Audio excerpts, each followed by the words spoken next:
I mentioned in my earlier talk that the revolutionary government replaced all the traditional provinces of France with new departments, and one of the departments established in 1789 was the Vendée. The Vendée is the name of a somewhat insignificant river in the new department. The counter-revolutionary rising, which took place in 1793, was known as the Grande Guerre de la Vendée, the Great War of the Vendée. The war was not confined to this department, but spilled over into the neighbouring departments of the Loire Inférieure, Maine-et-Loire, and Deux-Sèvres. This area is referred to by historians as La Vendée Militaire, the military Vendée. In the account of the rising which follows, the term Vendée refers to the Vendée Militaire and not simply to the department of that name. Most historians, of course, don't mention the Vendée in English-speaking countries or in France. It's a non-event. It would have been in Orwell's 1984. It just never happened because everybody was so happy with the French Revolution. Why would anybody have wanted to oppose it? The actual department of the Vendée is a vast territory of more than 12,000 square kilometres, comprising of parts of three of the most ancient French provinces, Anjou, Brittany and Poitou.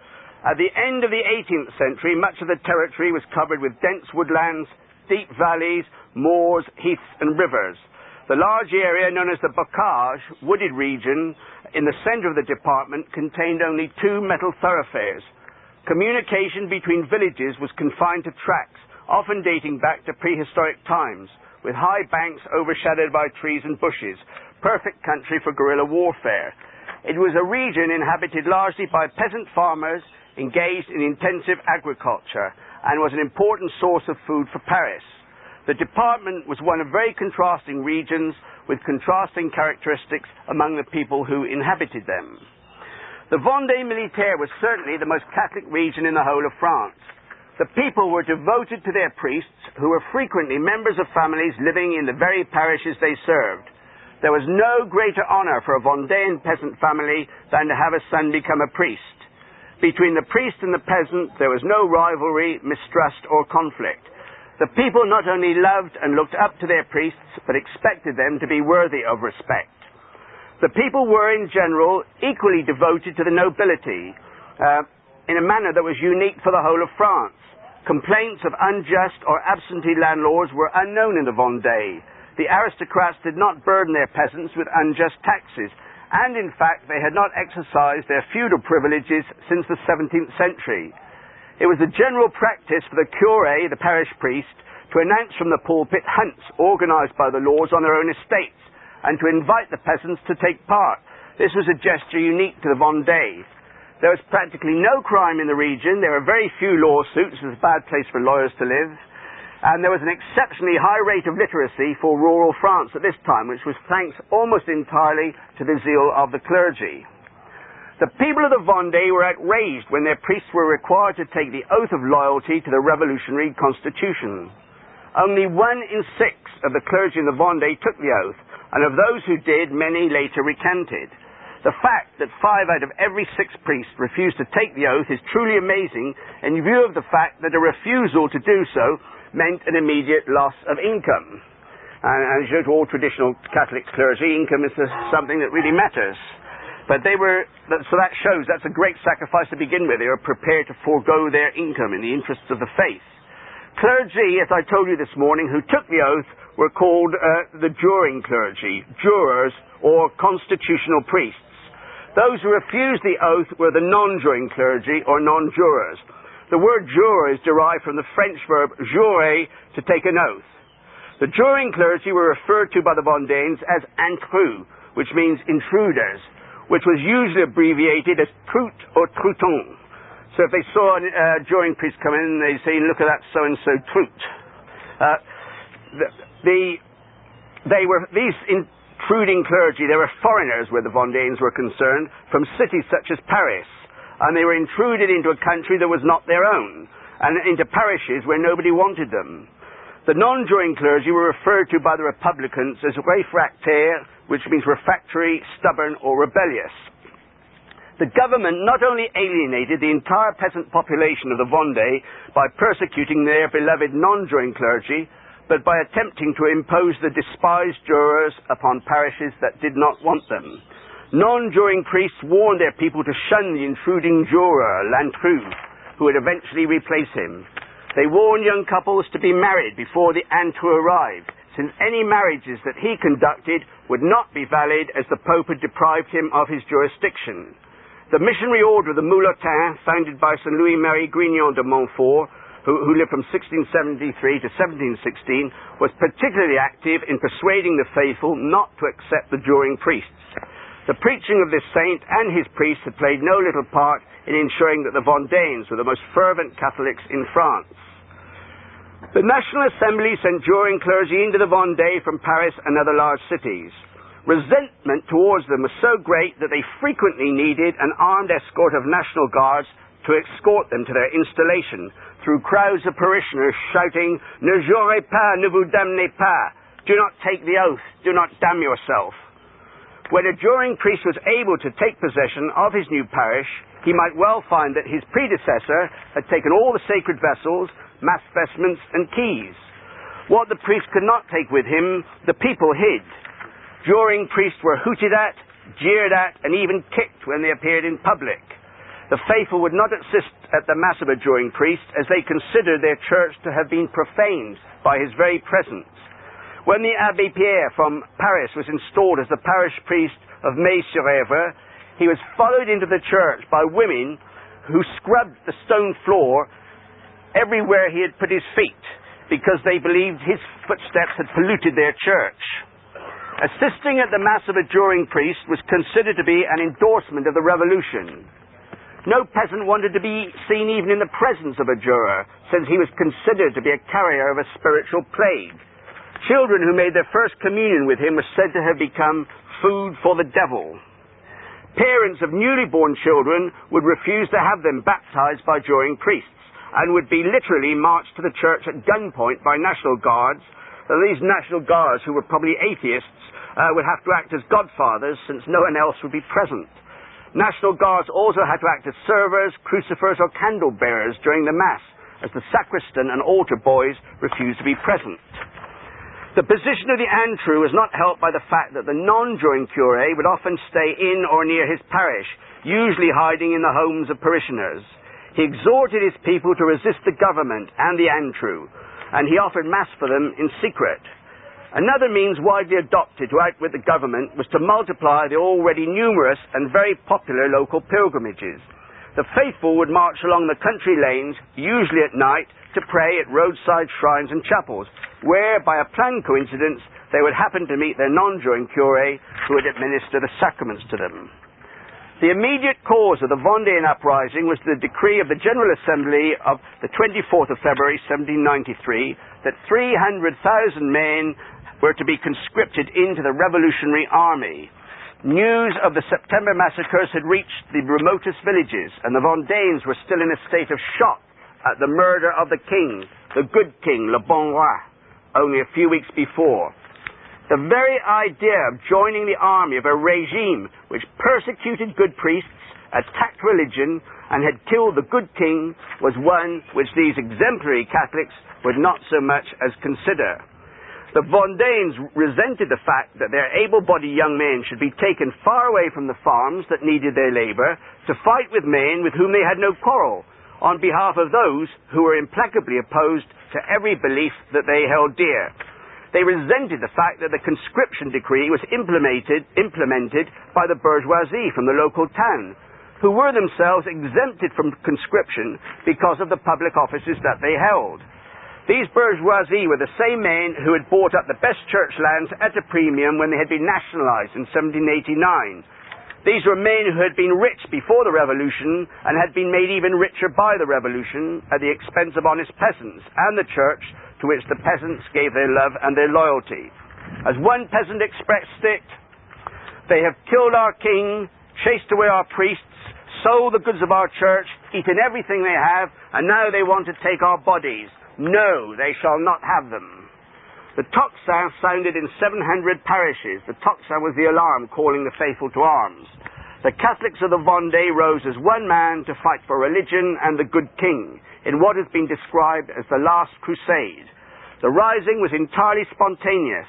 It had not been planned in any way at all, even though the revolutionary authorities claimed that it had been instigated by the clergy and the nobles. The clergy and the nobility had, in most cases, been reluctant to encourage an armed rising. The Catholic peasants were not trained soldiers, and very few had any experience of actual warfare. The numbers grew in different localities by dozens, by hundreds, and eventually by thousands, and they sought out leaders mostly, but not exclusively, from among the aristocracy. Perhaps the most celebrated of the non-aristocratic leaders was Jacques Cathelineau, known as the Saint of the Anjou. Cathelineau was a Cathelineau was a peddler, known throughout the wide region where he sold his wares at fairs, markets, and crossroads, in tiny hamlets and during village pilgrimages. He had not hesitated to denounce the revolution and everything connected with it, particularly the persecution of the church. On the 13th of March 1793, he told his fellow villagers at Panon-Mauge that war could no longer be avoided. They must take up arms against the Republic, or the Vendée would be crushed. His wife begged him to change his mind. "Think of me," she implored, "and think of our 5 children. Do not be afraid," he assured her. "God, for whom I shall fight, will protect you." Cathelineau armed himself with his rosary, a pistol, and a sabre, pinned a badge of the Sacred Heart upon his tunic, and went out into the village square. During the 17th century, the whole of western France, as I told you, had been stirred by the missions of Saint Louis Marie Grignon de Montfort, and the red badge of the Sacred Heart, popularized by the saint, was to become the principal emblem of the Vendéan soldiers, together with the cocarde blanche, the white cockade, which was the symbol of legitimate Christian monarchy. The supporters of the Stuart monarchy in England wore the white cockade for the same reason. 27 young men were waiting for Cathelineau. They went to pray in their church, which had been closed for a year because the curé had refused the oath. A beautiful bronze statue of Cathelineau was erected outside the church in 1993. The original church was destroyed by the Republicans, but eventually rebuilt with a series of exquisite stained glass windows depicting important events in the history of the Rising. Dr. Bob and Tom Brown and myself were there just a few weeks ago. We made a tour of the Vendée, and I've got some pictures in this album taken by Dr. Bob, which I'd be happy to show anyone. There's a very nice picture of the statue of Cathelineau. The peasants left the church with cries of "Vive la religion," long live religion, and marched to other villages to find recruits. By midday, their numbers had swollen to 500. Resolved to waste no time, Cathelineau led his men to the small town of Jalais. "My friends," he exhorted them, "never forget that we are fighting for our holy religion." Following his example, the tiny army fell to its knees and intoned the Vexilla Regis. Vexilla Regis prodeunt fulgent Christis crucis mysterium. The banners of the King go forth, the mystery of the cross shines, by which our life bore death, and by death gave us life. They attacked immediately, armed for the most part with little more than cudgels and scythes. The town fell with very little resistance, and their numbers having grown to 2,000, they went on to take the town of Chemillé, although it was defended fiercely by 300 blues with 3 cannon. Cathelineau's profoundly Catholic instinct was made clear when his first action after the capture of the town was to lead his men into the ancient Angevin church of Notre Dame to sing a Te Deum of thanksgiving. Peasant farmers, labourers, and weavers had thus dared to do what both nobles and clergy had shrunk from, to take up arms against the forces of evil. I think it's a little reflection on our times that with universal Catholic education, for instance, even a committed group like you and myself included, if I asked you to get up now and sing the Te Deum by heart, there'd be very few people who could do it. Yet these peasants, they all knew the Vexilla Regis, the Te Deum, the Christus Vincit, they knew them all by heart. The most celebrated of all the Vendéan leaders was François de Charette de la Contrie, referred to invariably as Charette, which is lucky. We've been waiting for a long time for our cocktails, so I had to say his full name every time. He was born in 1763, the youngest of a family of 3 daughters and 7 sons. He was educated at the Oratorian College in Nantes, where he showed exceptional mathematical ability, joined the Navy in 1779, and was almost continually at war during his 9 years of service, including action alongside the revolutionaries in America.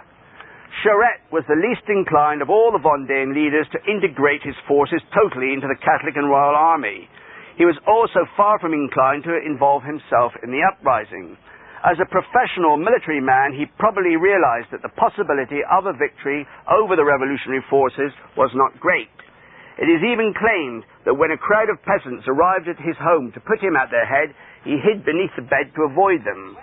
He eventually agreed to speak to them, but refused outright to put himself at their head. "Be sensible," he urged them. "Return to your homes." Tempers became heated. Charette was accused of cowardice. "It is shameful," the peasants told him, "for an officer of the king to refuse to fight the enemies of God and the king." This was more than he could bear. "Very well then, if that's the way you want it, I accept. But you must accept my conditions. I will be the master, and when I command you will obey, and I will break the head of anyone who does not obey." Charette then took a solemn oath never to return to his home unless victorious or dead. He was particularly celebrated for the panache of the uniform he designed for himself. He wore a high-crowned hat with a narrow brim and 2 gold bands about it. The brim was turned up at the front by a clasp holding a white Bourbon plume. A very distinctive feature was the large white handkerchief with red spots worn under the hat, the famous mouchoir de Cholet, handkerchief from Cholet, which was adopted by most Vendéan generals.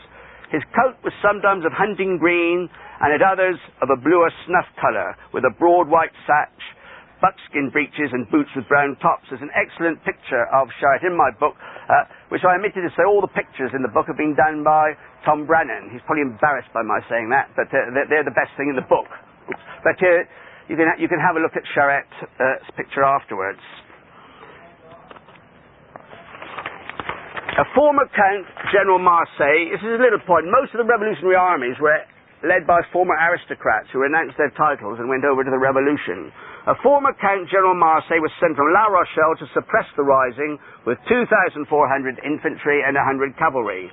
An experienced soldier, Marsay was apprehensive when he entered the wilderness of the Bocage, that's the wooded region. As evening fell near Saint-Vincent-Stellange, on the 19th of March, hundreds of silhouettes appeared in the next valley. Marsay was about to order his troops to open fire when a subordinate cried out with excitement that they must be Republicans because they were singing the Marseillaise. What Marsay did not realize was that the Catholic army had composed its own anti-Republican version of the Republican hymn. By the time he realized that he was in the presence of the Catholic army, it was too late. The silhouettes vanished behind the hedges and into the ditches.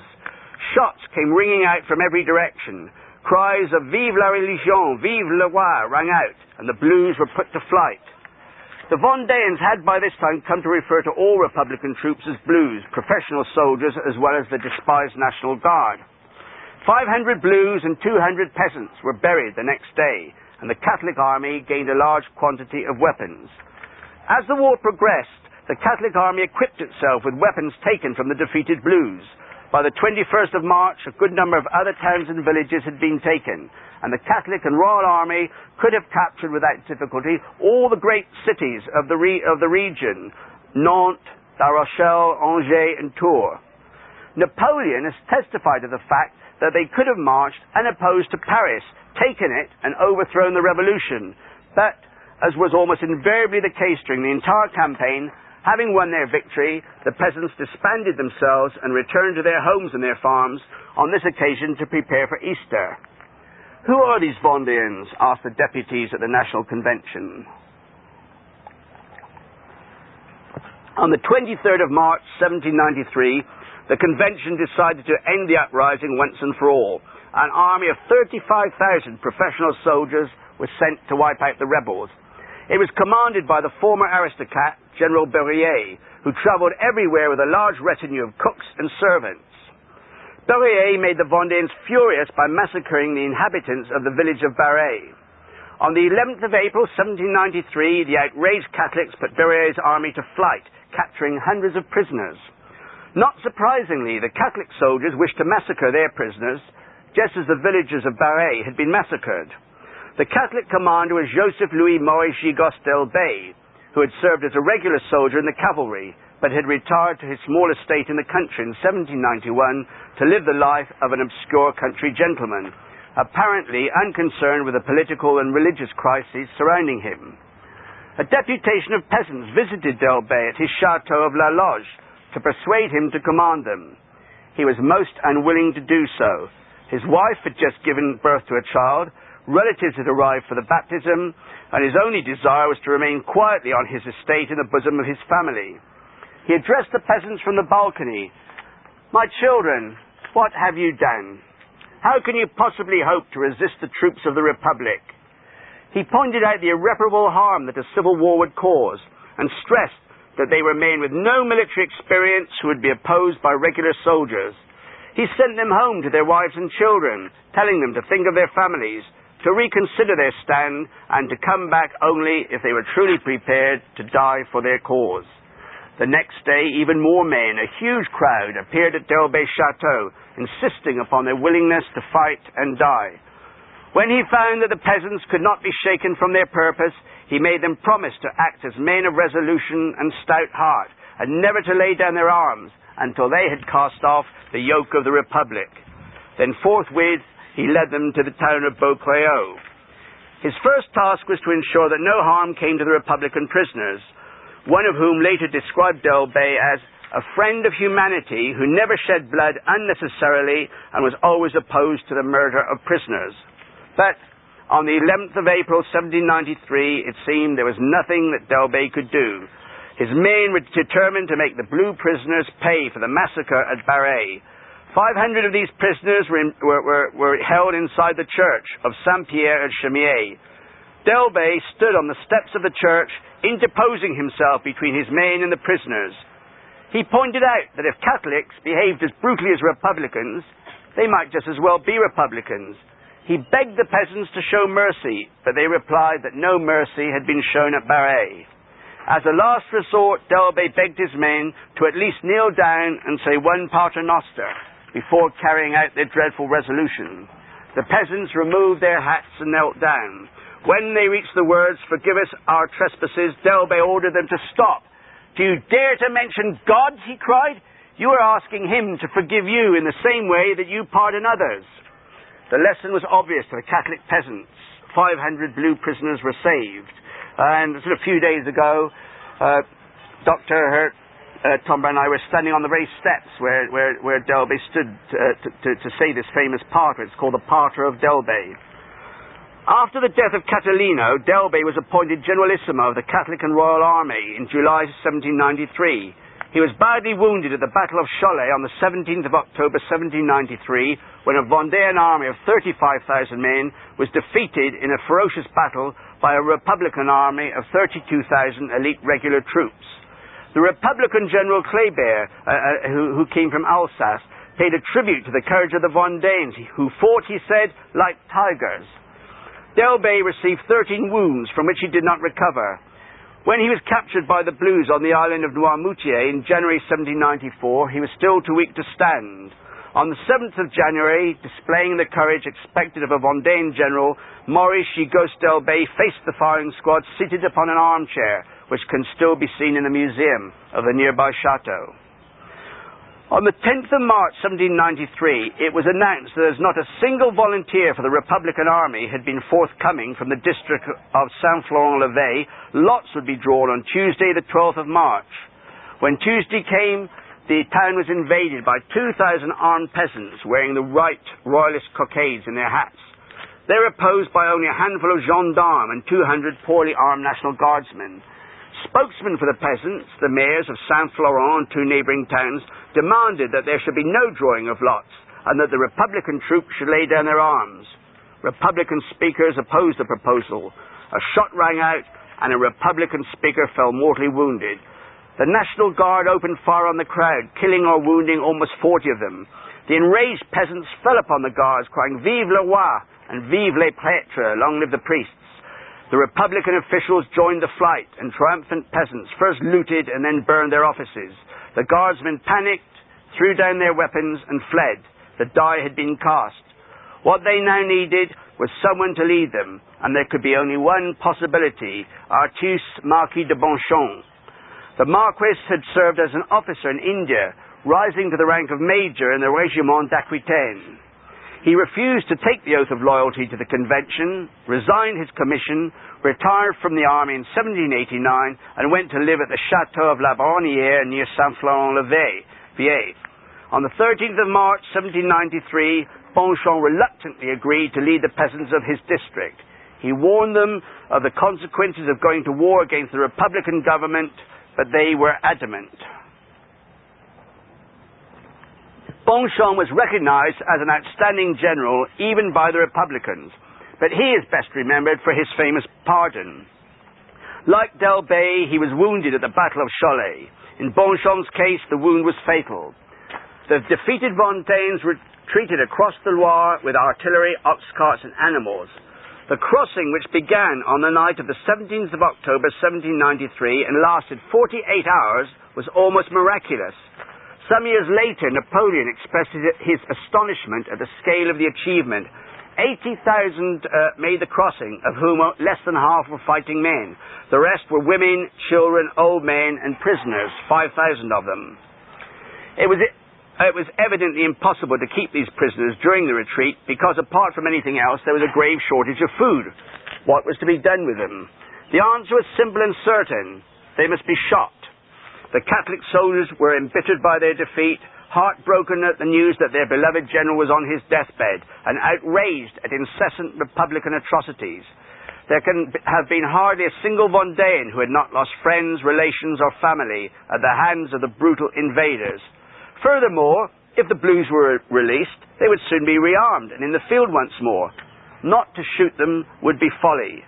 The dying Bonchamps had been ferried across the Loire and taken to Saint-Florent-le-Vieil, where he spent his last hours in the house of Jean Bellion, and this house can still be seen today. He received the news of the intended massacre of the prisoners with horror. The dying general received the last sacraments from his friend, the Abbé Courgeon, curé of La Chapelle Saint-Florent. His final words were, "I dare to put my trust in God's mercy. I have not fought for human glory. I have not succeeded in restoring the altars and the throne, but I have at least defended them. I have served my God, my king, and my country. I have known how to pardon." Bonchamps died shortly before midnight on the 18th of October, 1793. The Republican generals were astonished when they found that in obedience to his orders, their men had been released. They also had the problem of prisoners who had become an encumbrance to them. 29 cartloads of wounded Catholic soldiers. They solved the problem by throwing them all, while still alive, into a reservoir at Viziers. The Abbey Church of Saint-Florent contains the mausoleum of Bonchamps, which was declared an historic monument in 1825. The reason is that it is one of the masterpieces of Pierre-Jean David, called David d'Angers, one of the very greatest of all French sculptors. His most celebrated work is the pediment of the Panthéon in Paris. The statue of Bonchamps, in David's unmistakable classical style, depicts the dying general in his final agony, dressed in a Roman toga, demanding mercy for the prisoners. Why did this famous sculptor, convinced Republican, decide to carve a monument to a Vendéan general? The answer is that his father was one of the prisoners whose life was saved by Bonchamps. Bonchamps' final order had been, "Grâce aux prisonniers, Bonchamps le veut, Bonchamps l'ordonne." Mercy for the prisoners. Bonchamps wishes it, Bonchamps orders it. And on the tomb they have the words, "Grâce aux prisonniers." I have a little postcard of that. Oh, here it is, which I'll pass around. Oops, sorry. Right. Still going, I hope. Yeah. Yes. Now I'd like to say a few words. Oops. Go ahead. Right. I'd like to say a few words about the Catholic and Royal Army. It's more accurate to speak of Vendéan armies rather than a single Vendéan army. The peasants owed their first loyalty to their particular leader, to Cathelineau, d'Elbée, Charette, or Monsieur Henri. Each army was composed of men from the same locality, the same village, the same family. Every parish had its own banner, usually a processional banner depicting Our Lord, Our Lady, or some local saint. Attempts to adopt a uniform, even for a local army, were never very successful. Even the generals tended towards idiosyncrasy. The distinctive signs of the Catholic soldier, with a long rosary which hung around his neck, the Sacred Heart badge pinned upon his coat, and the white cockade attached to his hat. The Catholics were referred to as the Whites, in contrast to the Republican Blues. The great advantage possessed by the Catholic army was its knowledge of the countryside. Their marksmen hid behind hedges, in ditches, in sunken roads, on banks. These marksmen were expert shots as a result of years' experience in hunting. They did not fire volleys in the traditional military style. Each man waited for a target and took individual aim. Almost every shot that was fired found its mark. Blues by the dozen would fall without even knowing where the balls that killed them came from. When reproached for his defeat at the Battle of Torfou, the Republican General Kleber replied, "It is easy for you to talk, but those devils in sabots, that's clogs, those devils in sabots fight as well as we do and shoot better."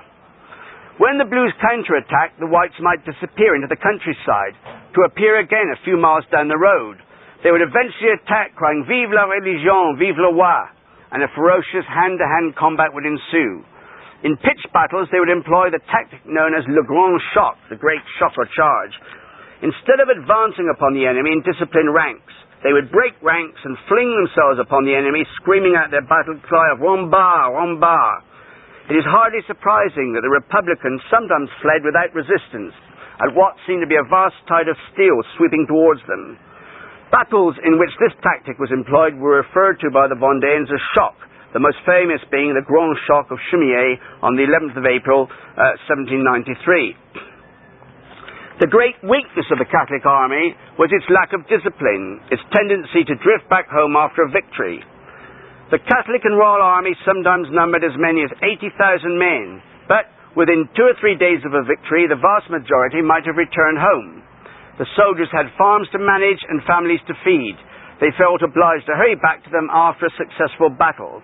They would say to their commanders, "Je dois changer ma chemise, I must change my shirt," meaning I have to go back to my family for a while.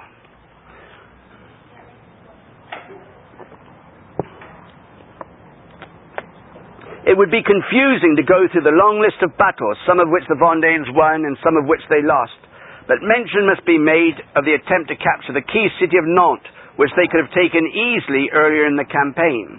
On the 29th of June 1793, a concerted attack was made by 4 Catholic armies, but they were fighting outside their natural environment, engaged in formal warfare against professional soldiers defending a well-fortified city.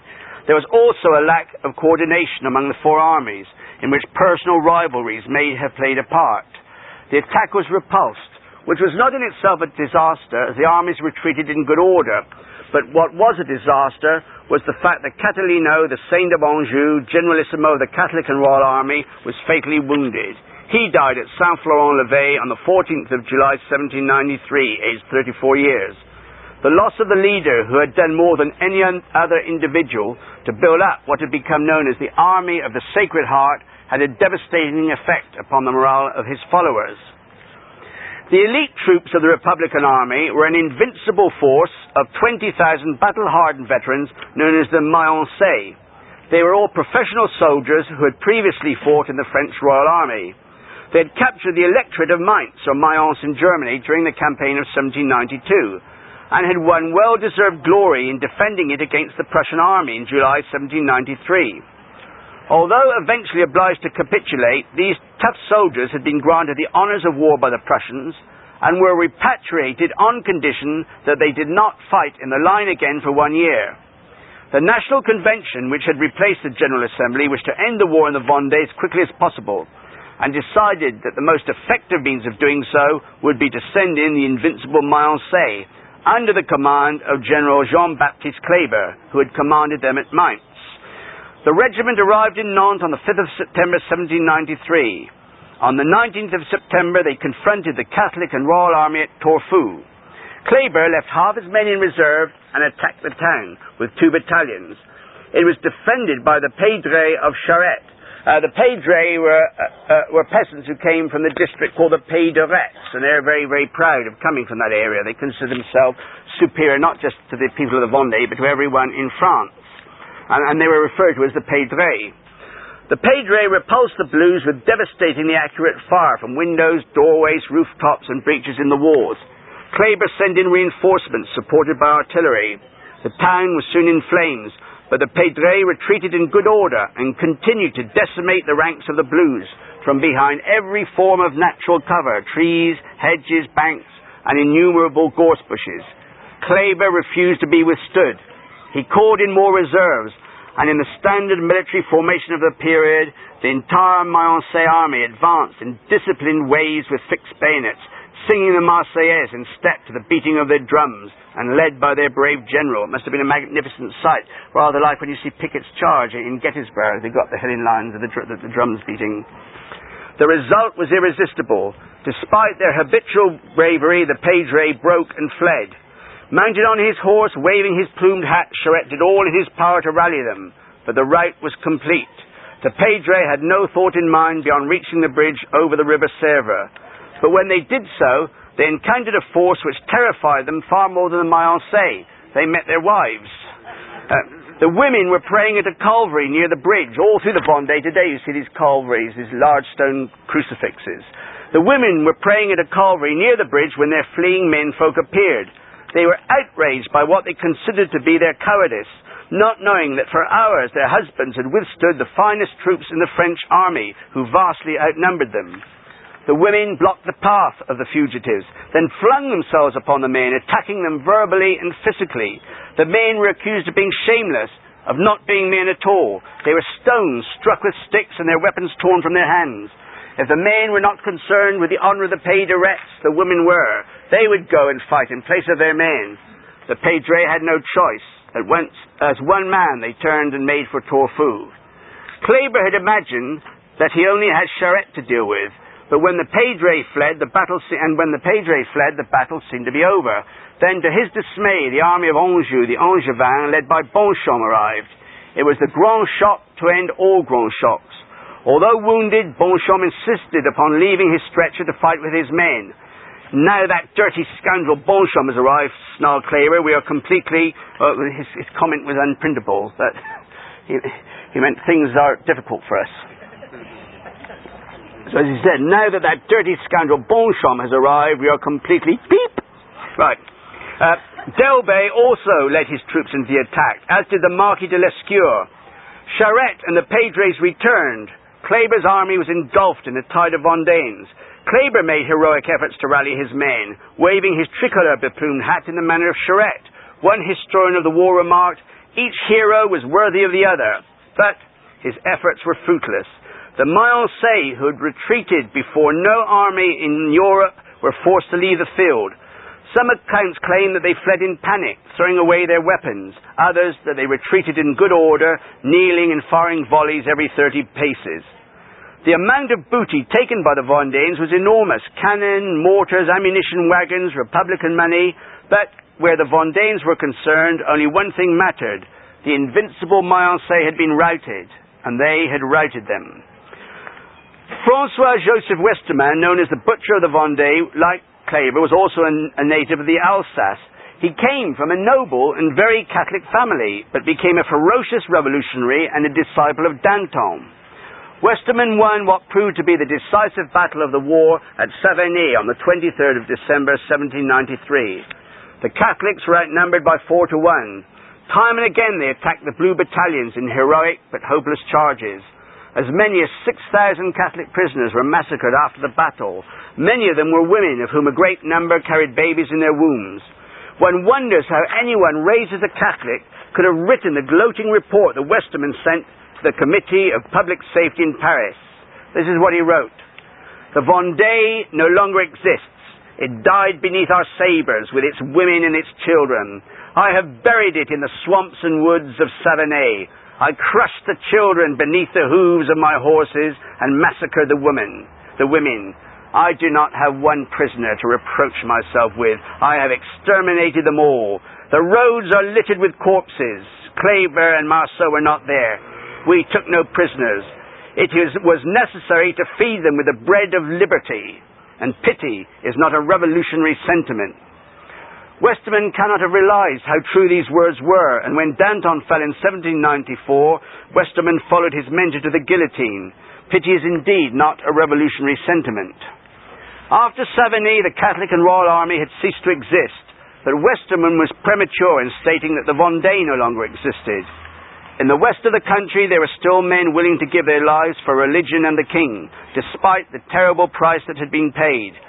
50,000 Catholics and as many Republicans had already died. Scarcely one peasant out of every 10 who left his village to fight for religion, and the good king returned. Now I want to tell you about the Infernal Columns, which is a really terrible story. It's reputed to be the first organized act of genocide in the history of the world.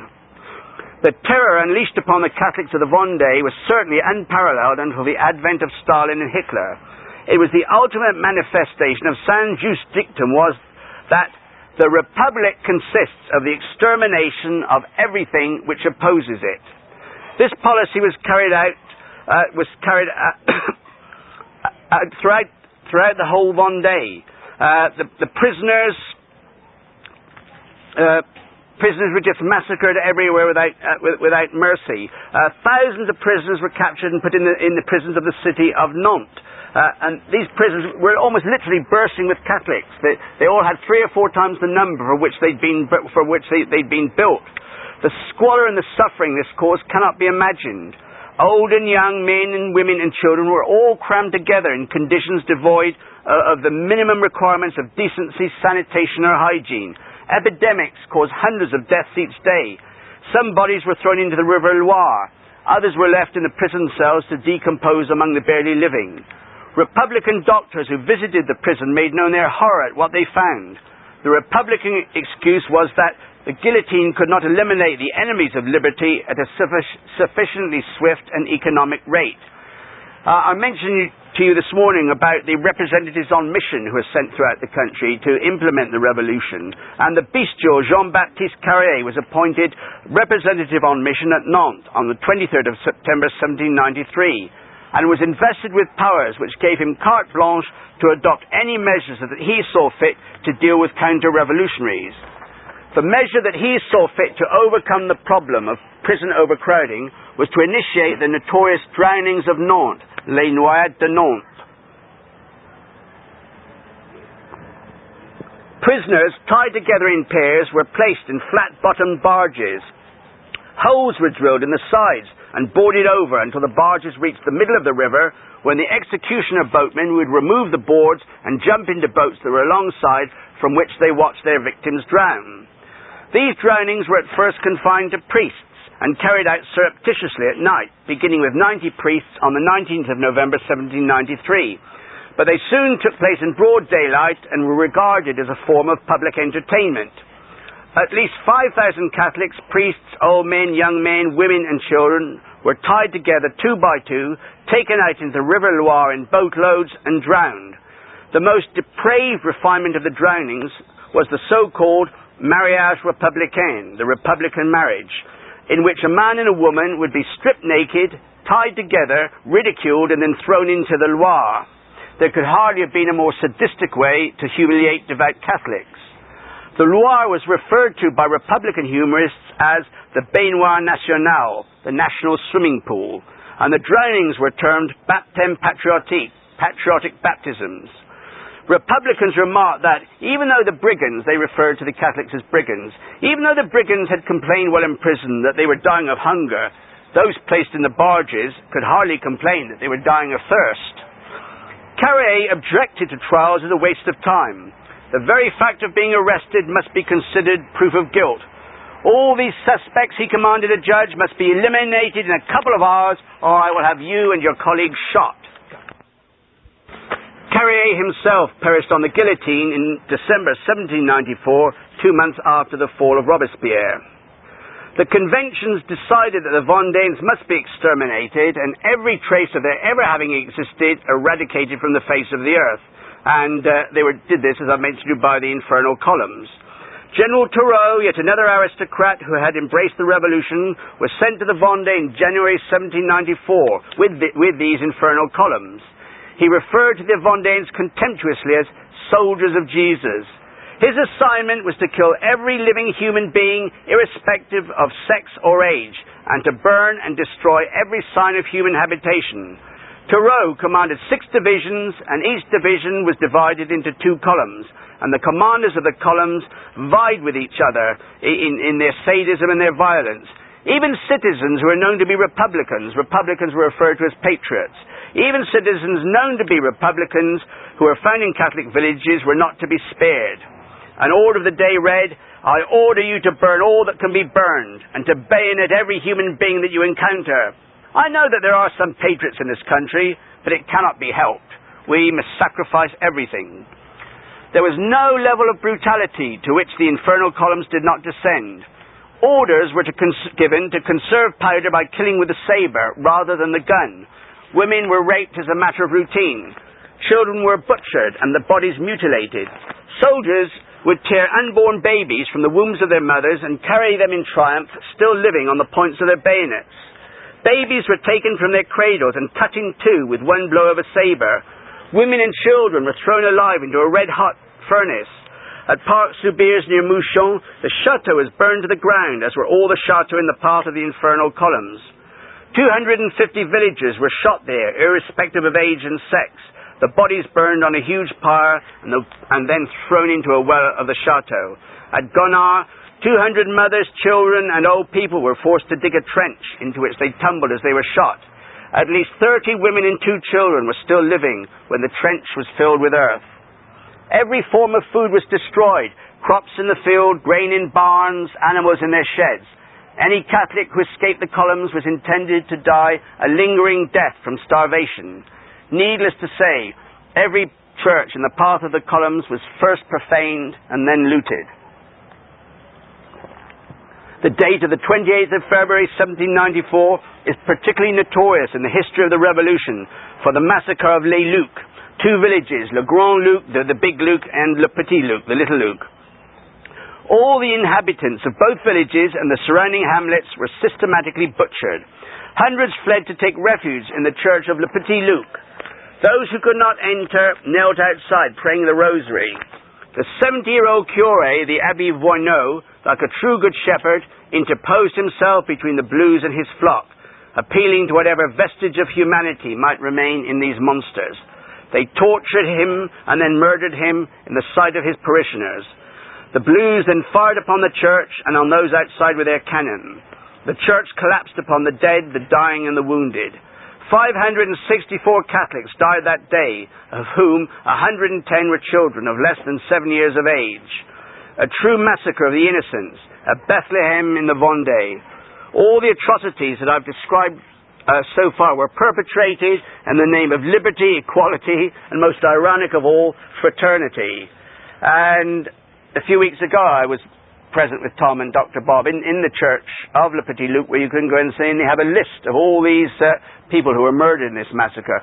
You'll see a families like say, Monsieur Bonchamps, age 47, Madame Louise Bonchamps, age 45, Denise Bonchamps, age 17, Charles Bonchamps, age 13, Marie Bonchamps, age 9, and then you see perhaps, where Robert Bonchamps, 4 days old. And they're all there in plaques on the wall. I've got a photograph you can see a little later if you like to, that Dr. Bob took. The infernal columns were intended to break the spirit of the Vendéens, but they had precisely the opposite effect. Most of the leaders of the Vendéens had retreated with small groups of followers into the interior of the Vendée. Although they were no longer in a position to mount assaults on towns or cities, they were able to act very effectively as guerrillas. Shots would ring out from nowhere, soldiers from a column would fall wounded or dead, and those who shot them would not be seen and could not be found. When the blues lay down to sleep at night, they did not know whether they would live to see the morning. Charette was particularly active. Success increased the numbers of his men, and an entire infernal column was routed. But there was no more talk of mercy for prisoners or the wounded. Hymns and the rosary were no longer heard. The Catholic soldiers were motivated by a cold fury and the desire for revenge. In a daring raid upon the town of Chemier, another Vendéen general, Monsieur Henry, put 600 Republican troops to flight and liberated 600 women who were on the point of being shot. The principal target of the Republicans was now Charette. General Axo was sent with 20,000 well-armed men to apprehend him. Haxo promised the Committee of Public Safety that, in 6 weeks, I will send you the head of Charette, or I will lose my own. On the 20th of March 1794, Haxo divided his forces into 4 columns and attacked the much smaller force of Charette. The Catholics fell upon the Blues with a terrible fury and drove them back. Haxo, a brave and skillful soldier, rallied his men and counterattacked on 6 occasions, but eventually fell wounded from his horse. He struggled to his feet, put his back to a tree, and with drawn sword and great courage, he faced the Catholics who surrounded him. Haxo was killed without mercy. Charette remarked, "How sad to have killed so brave a man," and he wept. Haxo, the pride of the Republicans, was buried where he fell. In the autumn of 1794, with a force that rarely numbered more than 700 men, Charette won a series of brilliant victories. He became known as the King of the Vendée, and the convention was furious. The tactic of the Infernal Columns had not achieved its objectives and was abandoned. An attempt was made at conciliation. An amnesty was offered to all who had laid down their arms, with the exception of the non-juring priests. 900 prisoners were liberated at Nantes, 83 at Saumur, and 50 at Angers and Rochefort. Republican delegates made contact with the Vendéan leaders. All that they needed to do, the Republicans said, was to recognize the Republic, and everything could be arranged. The kings of Europe have now recognized the Republic, Charette was assured, and he replied, "That may be true, but they are not Vendéans." The Republican General Hoche was given command of all the Republican forces in the Vendée. Hoche was a prudent man, and he was determined to get a lasting peace, and he was wise enough to realize that this could best be done through the non-juring priests. He explained to his officers, "As priests, their nature is naturally inclined towards peace. With a little tact, we can use them as a means of pacifying the region. Send officers and soldiers to assist their masses. When you meet the peasants, speak to them reverently of God." The Republican generals followed these orders, and some of the soldiers even went to the extent of helping the non-juring priests to repair and reopen their churches. What a paradox of history! The very soldiers who had been torturing priests and profaning tabernacles a few months before were now behaving as if they were faithful Catholics. Some even acted as sacristans, but the tactic worked. The non-juring priests continued to refuse to take the oath of loyalty to the Republic, but they no longer preached against it. The new policy of religious tolerance was not confined to the Vendée. But what must be understood here, though, was that Hoche wasn't doing this for any kind of humanitarian reason. It was simply to get peace so that his troops could be taken to fight the external enemies of France. Whether they were aware of it or not, Catholics in Paris and throughout France ordered the restoration of their right to public worship to the martyrs of the Vendée. The Catholic revival gained such momentum throughout the whole of France that by the end of 1796, the Republican General Clark lamented, "Our revolution, so far as religion is concerned, has proved a complete failure. France has become once more Roman Catholic." Simon Scarman in his book remarks that the Enlightenment cliché of a steadily secularizing France completely fails to take account of just how deeply rooted the hold of Christian belief was in very large areas of France. Of all the failures of the French Revolution, none would be so inevitable and so dismissal as the campaign of de-Christianization. Hoche had pacified the Vendée with one exception, Charette, and it was essential to eliminate him, cost what it may. Hoche's program of conciliation was proving so successful that only 1,000 men remained with Charette. "Surrender your arms," urged Hoche. "Rebuild your homes, cultivate your farms, pray to God. You will be left in peace." This was tempting advice, particularly because it was evident that Hoche meant what he said. He meant it not from any sympathy with the Vendéan cause, but because peace in the Vendée was essential for the Republican cause. The deciding factors where most of the peasants were concerned was the advice of their good priests, the non-jurors, to abandon the armed struggle. But under no circumstances was Charette willing to allow Hoche to consider him a spent force. He made a series of daring attacks upon the Blues, and to the consternation of Hoche, Charette was victorious on each occasion.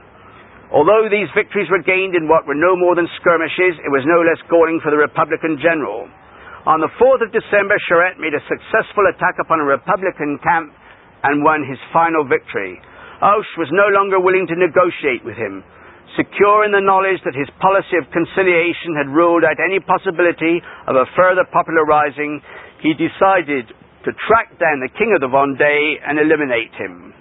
With each day that passed, Charette's faithful remnant dwindled to 300 and then to 200. They were hounded unceasingly by the Blues. Hoche decided that after all, he would make one more attempt to negotiate a settlement. If Charette agreed to leave the Vendée, his life would be spared. Charette replied, "I shall conquer or die for my God and my king. That is my resolve. It will never change." Hoche now devoted all his energies to hunting down Charette. In his divisional orders he wrote, "Give him no rest. Use any form of deceit, but arrest Charette." Only a pitiful remnant of his supporters now remained with the king of the Vendée. They numbered no more than a few dozen. In a skirmish on the 8th of March 1796, they lost their remaining horses. Weakened by hunger and fatigue, drenched by ceaseless rain, frozen to the marrow, thin, foul-smelling, they struggled along paths of ankle-deep mud, which made every step a painful effort. Hoche had withdrawn 4 columns of his best troops from every duty but hunting down Charette. On the 23rd of March, Charette and his remaining handful of followers were hemmed in by 3 of the columns, but Charette would still not surrender. They fought throughout the day, their numbers dwindling as the Blues picked them off one by one. Charette's faithful bodyguard, Pfeiffer, received a fatal wound. He cried out as he died, "I am Charette!" The Blues were not deceived, and the pursuit intensified. Charette was now completely trapped in a forest. Again and again he tried to find a way out that was not guarded, but it was of no avail. The Blues came upon him at last and opened fire immediately. A musket ball lodged in his shoulder, but he continued to fight. A Blue officer slashed at him with his sword and cut 3 fingers from his left hand. "Where is Charette?" the officer demanded. "He is here," was the reply. Charette had been taken. He was taken to the Chateau of La Charbotterie and laid upon the kitchen table for attention to his wounds. The Catholic general was to be shot, and he must not be allowed to die before his execution. The table upon which he lay can be seen today in the kitchen of La Charbotterie, which is now part museum and part shrine to the heroes of the Vendée. And once again, Dr. Bob and Tom and I were there a few weeks ago, and we saw this table. Charette was taken to Angers and was received with great courtesy by General Edouville, who asked why he took up arms when the Republic had offered peace. And he said because the Republic could not be trusted to keep its promises. Posters were printed announcing that Charette had been captured. He was taken to Nantes on the 28th of March and paraded through the streets to convince the inhabitants that he really had been taken. On the same day he was condemned to be shot, and the sentence was carried out. He asked for a non-juring priest to hear his confession, but the request was refused. He was, however, promised that on his way to execution he would see a priest who was a friend. Charette made a 2-hour confession to a juring priest, the Abbé Guibert, who accompanied him to his execution. The non-juring priest, l'Abbé Gergaud, was on the route as promised. Charette paused before him, bowed his head, and received his absolution. There's a beautiful picture of that done by Tom in my book. When Charette arrived at the place of execution, he embraced his confessor, recited an act of contrition aloud, refused a blindfold, and said that he would give the sign to fire himself by lowering his head. Charette stood to attention, his head held high. Pointing to his heart, he called out to the picket, "Soldiers, aim there! It is here that you must strike the heart of a brave man. Vive le roi!" Slowly and deliberately he lowered his head. A moment's pause. A volley rang out. He received 5 balls in the chest, remained upright for a moment, and then slid slowly to the ground. The Chevalier François Athanase Charette de la Contrie, General of the Catholic and Royal Army, was dead. He was 33 years old. The sacrifices made by the Vendéens brought freedom to the Church throughout France. These sacrifices had been enormous and had been borne by every section of Vendéan society, from the very old to unborn babies in the womb. The historian Renaud Séché has termed the Republican reprisals as an act of genocide. Between 250,000 and 300,000 Vendéens died, together with a vast number of Republican troops. The true extent of the Republican losses was never revealed. Not all the Vendéens who died were killed in the fighting or the massacres. Thousands died as a result of the hardship, penury, and epidemics resulting from the war. The granting of complete religious freedom for all French Catholics was the final act in the last Crusade, the War of the Giants. It was Napoleon himself who had described the Vendéens as such. They were giants who saved the honour of Catholic France. They were giants whose enormous sacrifices show the extent to which every Catholic should go to uphold his faith, to the very limit and beyond. They were giants who realized that the only victory that matters is that of doing what we know to be right, cost what it may. The last words of Bonchamps, which I've already quoted to you, should inspire every Catholic who loves the faith to emulate him. I have not fought for human glory, I have not succeeded in restoring the altars and the throne, but I have at least defended them.